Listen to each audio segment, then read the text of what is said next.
Hello, everyone. My name is Lena, and this is my week 2 discussion board for MPA 594, where I will be applying theories to modern day concepts in public administration. So, the two theorists I chose to look at were Frederick Winslow Taylor and Max Weber.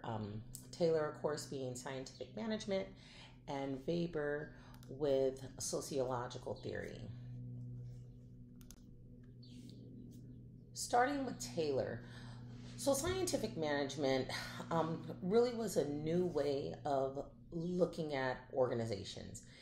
And instead of individuals having a certain trade, um, Taylor looked more so at how can we better this. And of course, remember, this was during the time where, um, factories and big plants, things like that, were starting to develop. So it was how can we get the most out of our individuals, out of our employees? How can we get basically the most bang for our buck?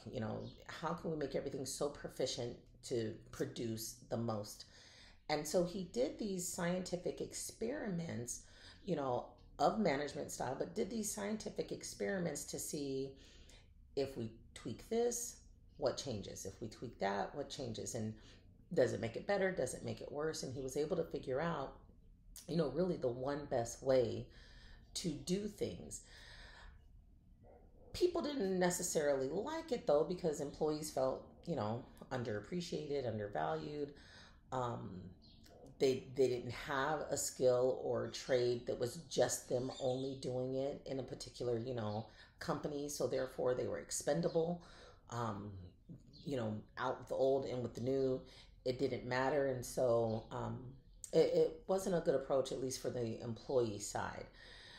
Production side, very good though. I mean, everything was getting done, so very good on the production side.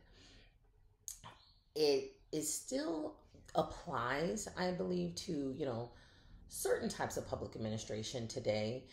Not a lot, because I think you need more of that human connection. But when it comes to things like, say, firefighters, they have to be very spot on. They have to know what is the quickest way to get in, get out of a house, save people, react to certain situations. They practice, they study, and in that type of setting, yes, this is needed. In regular business, you know, Amazon, FedEx, they're all using this stuff, on the private business side. This is, what's keeping those businesses going, and growing the way that they are. But on the public administration side, I think for most of the public administration tasks, it would need a little bit of tweaking, and you would need a little bit of that human aspect added into it. But I mean, still very usable across the board. So Weber and sociological theory, he really looked at three different type of authorities. It was your charismatic, your traditional, and your rational legal. And your charismatic is this individual, almost who is, think of our leadership class, the great man theory. This natural born leader knows what to say, knows how to say it, very suave. People want to follow this individual. Um, and I put the picture of Gandhi, of course. So not necessarily because they have a certain position or title and that's why they follow, but just because they follow because they want to follow that person.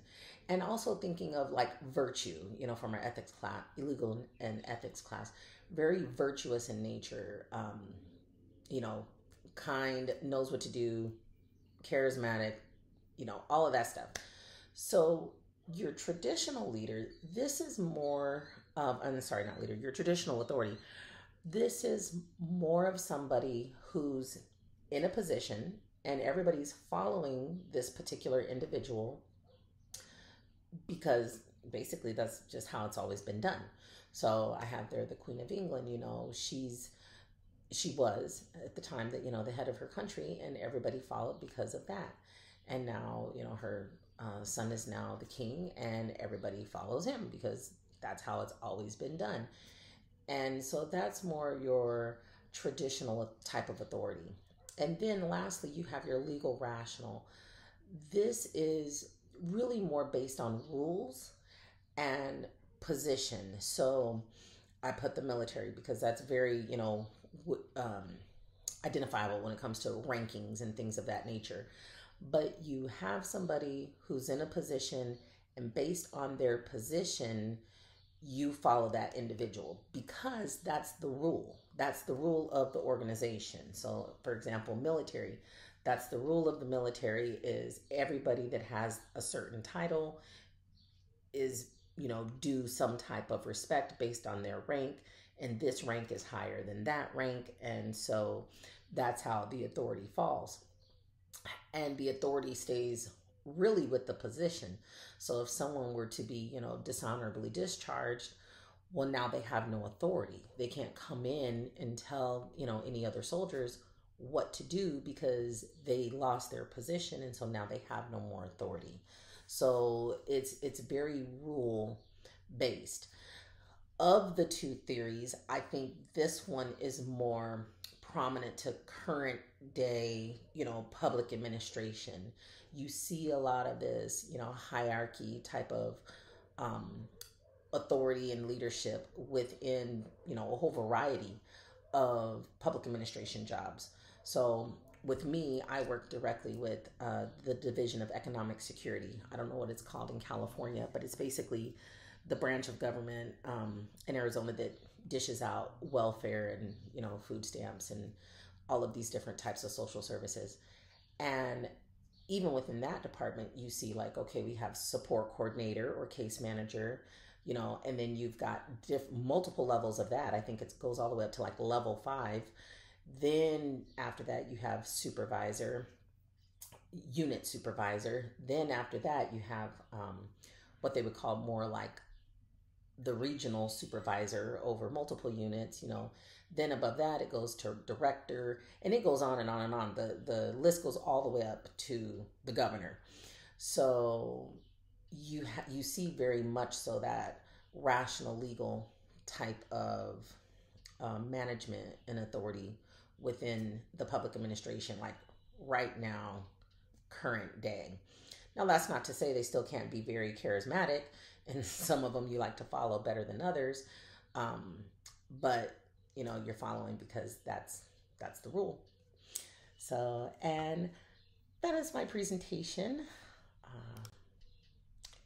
Thank you very much, and I would love your guys' feedback, and I hope everybody has a wonderful weekend. Thank you.